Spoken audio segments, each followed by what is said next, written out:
used to care a lot about defense, special teams, DST. I'll just call it defense for the rest of this 8-minute or so podcast.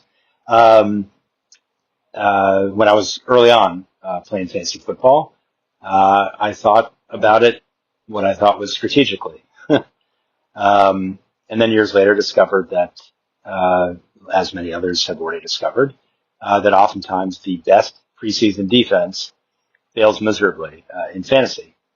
It's just, that's how it works sometimes. I was particularly spoiled because almost 20 years ago, I did a trade, the last in-person draft I ever did. Made a trade because one of my opponents was struggling to figure out who to take next. I was picking 3 picks later. I did a swap of that round, and the next round it was even. You know, it's basically like, let me pick now, you pick 3 picks later, and then you get an earlier pick the next round. He was like, yeah, sure. So I took the Bears defense. And the Bears defense crushed it that year. Interestingly, about 23% of their fantasy points were based on special teams or defensive touchdowns. 23% of their points.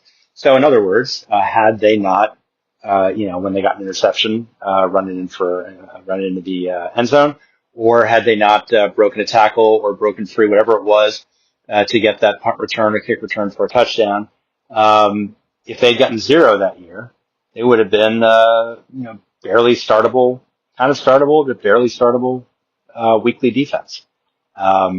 It's the defensive touchdowns, special teams touchdowns, that changed everything. I did a lot of research years later on that phenomenon. What is it about defenses that are great, and they surprise us a lot of the time, because a lot of the top defenses, fantasy defenses from year to year, are outside the top 10 in ADP. So I have research that goes back to 2010. Here's what it shows. The number 1 fantasy defense since 2010, each season since 2010, on average, has had 24.9% of its points come from, we'll call it defensive touchdowns, defense, special teams, any kind of touchdown by the DST. 24.9%, so about a quarter of their points driven by what I view as both earned and a fluke. It's not something you can predict. You can usually predict sacks to some degree of accuracy, that, a great defense going, with a great pass rush going against a weak offensive line. You might say, I'll get 3 or 4 sacks, at least. You might predict an interception or 2 if you're going up against a bad quarterback. But predicting a defensive touchdown is tougher, objectively. So the second best fantasy defense on average since 2010, each season, has had defensive touchdowns account for 18%, and even 18% of their total fantasy point total. And here's where I'm going with it. If you go down the line, 16.1% for the third best quarterback on average, 16.7% of fantasy points accounted by defensive touchdowns for the 4th best defense, 16.3% for the 5th, 20.5% for the 6th. That doesn't mean much to you unless I then go to the back end and I say, let's look at the worst defenses. And the worst, starting with the 32nd best defense each year on average, dating back to 2010, 14.0% of their fantasy points have come from defensive touchdowns. The 31st best on average is 9.8%. The next best on average is 10.8%. The next best on average is 12.4%. You see where I'm going with it.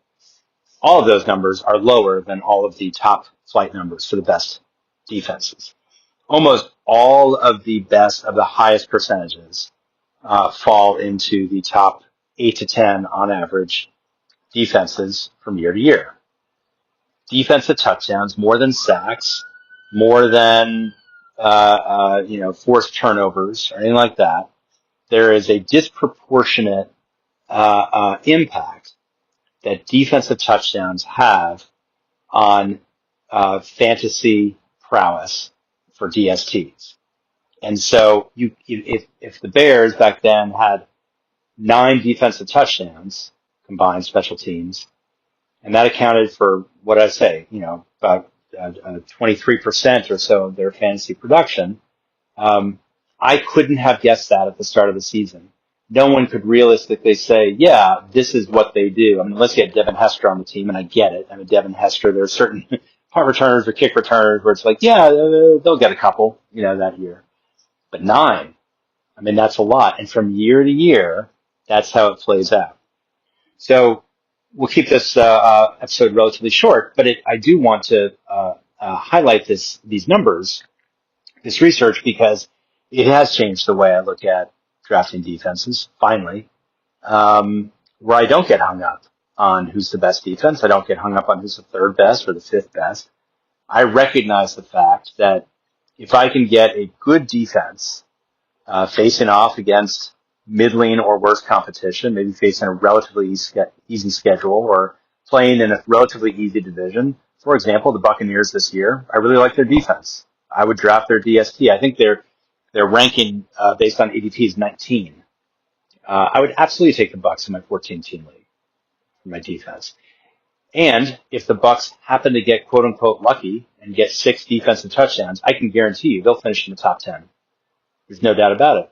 If they get 0, they might finish outside the top 16. That's the dice roll we do with defenses.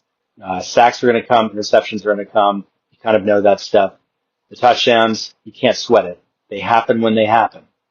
And the only hope is that you can draft someone and not burn too much draft capital, drafting a defense where if it does happen, it'll make that defense elite. I'm BJ Riddell, Fantasy Football for Winners. Follow me on the blog. Email me anytime. Sign up for the rankings. See you tomorrow.